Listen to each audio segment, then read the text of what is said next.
Bismillahirrahmanirrahim. Assalamualaikum warahmatullahi wabarakatuh.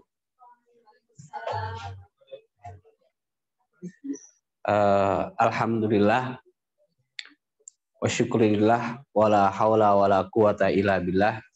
Asyhadu an la ilaha illallah wahdahu la syarikalah wa asyhadu anna Muhammadan abduhu wa rasuluh. Amma ba'du. Puji dan syukur marilah kita panjatkan kehadirat Allah Subhanahu wa taala yang telah memberikan kita banyak sekali kenikmatan. Wa in ta'uddu nikmatallahi la tuhsuha. Jika kita ingin menghitung nikmat yang Allah berikan kepada kita, niscaya kita tidak bakal bisa menghitungnya. Kemudian sholawat dan salam semoga senantiasa terlimpah kepada baginda Rasulullah Muhammad Sallallahu Alaihi Wasallam. Baiklah Bapak Ibu yang kami hormati dan juga anak-anakku yang mudah-mudahan senantiasa dirahmati oleh Allah Subhanahu Wa Taala. Baiklah, di pengajian yang terakhir kami sempat menjelaskan tentang arti dari surat Al-Fajr ya. Dan kali ini kita akan bahas tentang sedikit yaitu surat Al-Asr ya, tentang bahasan dari surat Al-Asr. Nah, Allah telah memberikan kita sebuah kehidupan di muka bumi ini ya.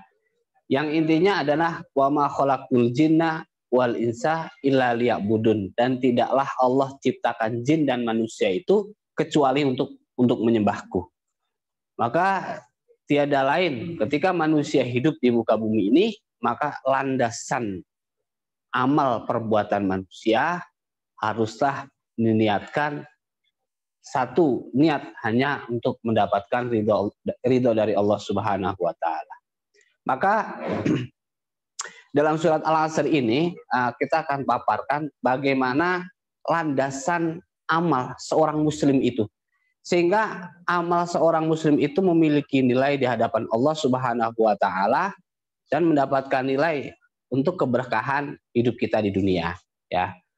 Yaitu terdapat dalam surat Al-Asr. Nah, yang terdiri dari 3 surat ya, surat. Ayat yang pertama saya bacakan terlebih dahulu, wal asri innal insana lafi husrin illal ladzina amanu wa amilus sholihat. Wal asri ya. Ayat yang pertama itu wal asri innal insana lafi husrin. Wal asri itu artinya adalah demi masa ya. Masa itu sudah barang tentu berbeda dengan waktu. Nah, berbeda dengan waktu. Masa itu masa itu adalah detik demi detik atau masa waktu yang kita jalani selama hidup kita, itu namanya masa, atau detik demi detik yang kita jalani dalam kehidupan ini namanya masa. Jadi masa itu berjalan ya, berbeda dengan waktu. Waktu itu bisa saah, bisa waktun ya, yang artinya adalah tetap. Tapi kalau masa ini berjalan, waktu yang dilalui itu adalah masa ya. Detik demi detik yang dilalui itu namanya adalah masa ya, atau al-asr. Itu masa ya. Itu. Maka wal asri, demi waktu yang dilalui oleh manusia ya. Innal insana lafi husrin ya, sesungguhnya manusia itu semuanya dalam satu kerugian ya. Innal insana ya lafi husrin. Inna itu kalau di ilmu nahwu itu kalau nggak salah itu ini merupakan harfu taukid, tapi juga harfu nasab ya, bisa taukid bisa juga nasab. Kan ada anna, inna, karena akhirnya juga nasbun. Anlan idan kai itu ya harfu nasbin itu ya. Anlan idan kai. Nah, inna itu harfu taukid dan juga nasab. Harfu taukid itu harfu yang digunakan untuk sebuah penekanan. Innal insana lafi husrin. Sesungguhnya manusia itu benar-benar ya. Benar-benar itu artinya adalah taukid. Ya. Lafi husrin, benar-benar dalam satu kerugian. Dikarenakan apa? Dikarenakan waktu tadi. Siapakah yang merugi itu? Illalladzina amanu wa amilus solihat. Yaitu kecuali orang-orang yang beriman dan yang beramal soleh. Ya, jadi di dunia ini manusia hidup semuanya akan merugi kecuali orang-orang yang beriman dan yang beramal soleh. Iman artinya anta'budullaha wa la tusyriku bihi syai'a. Hendaklah engkau menyembah Allah wa la tusyrik bihi syai'a, dan janganlah kamu menyekutukannya dengan segala apapun. Ya, kenapa orang yang tidak beriman itu merugi? Ya jelas. Ya, selemah-lemahnya orang Islam, orang Muslim, kalau ada iman di dalamnya, nanti kalau dia meninggal, dia masuk surga. Walaupun mungkin mampir dulu ke neraka bentar. Ya, orang yang beriman, orang Muslim, ya dosanya banyak, tapi ada keimanan kepada Allah, walaupun dosanya banyak, maka dia masuk neraka dulu, tapi dia nanti masuk surga. Kan masih beruntung. Berbeda dengan orang kafir.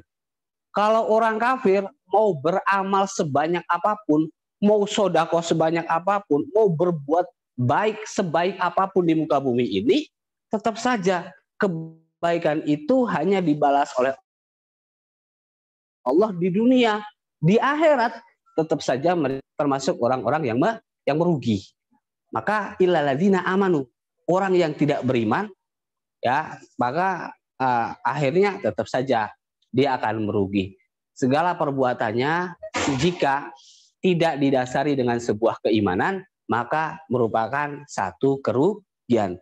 Termasuk kita dalam melakukan setiap perbuatan. Ketika perbuatan kita tidak didasari ridho oleh Allah Subhanahu wa taala, maka nilainya pun akan nol. Ya, jika perbuatan kita didasari ikhlas, ridho karena Allah Subhanahu wa taala, apalagi melakukan perbuatan-perbuatan yang diridhoi oleh Allah Subhanahu wa taala, maka insya Allah perbuatan kita itu mendapatkan pahala di dunia dan pahala di akhirat. Ya, Ar-Rahman Ar-Rahim, ya. Bismillah dengan nama Allah.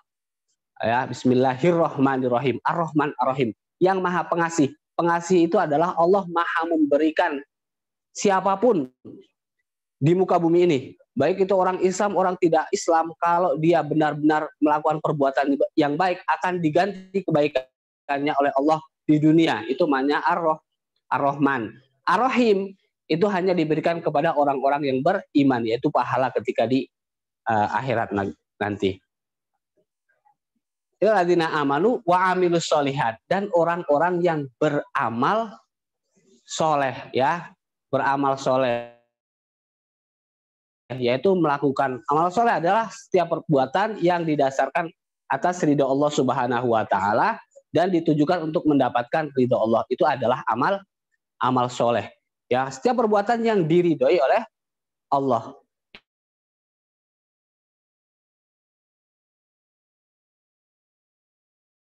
Ya, syaratnya tentunya kita harus dapatkan ridho Allah tanpa mengharap sebuah pujian ataupun penghargaan dari manusia. Itu namanya ikhlas.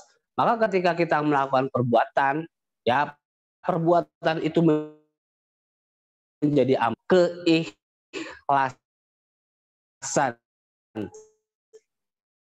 Keikhlasan artinya dari Allah Subhanahu kan penghargaan, pujian daripada manusia, ya. Nah, ikhlas, ya, namanya ikhlas, ya. Nah, selanjutnya illalladzina amanu wa amilus solihati wa tawasau bil haqqi wa tawasau bis sabri.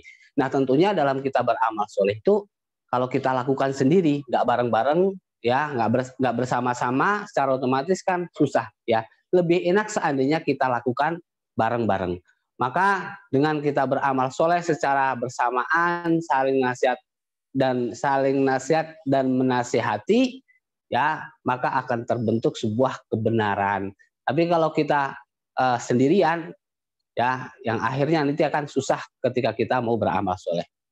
Ya, itu saja yang dapat kami sampaikan pada kali ini. Kurang lebihnya mohon maaf. Wabillahi taufiq wal hidayah. Wassalamualaikum warahmatullahi wabarakatuh.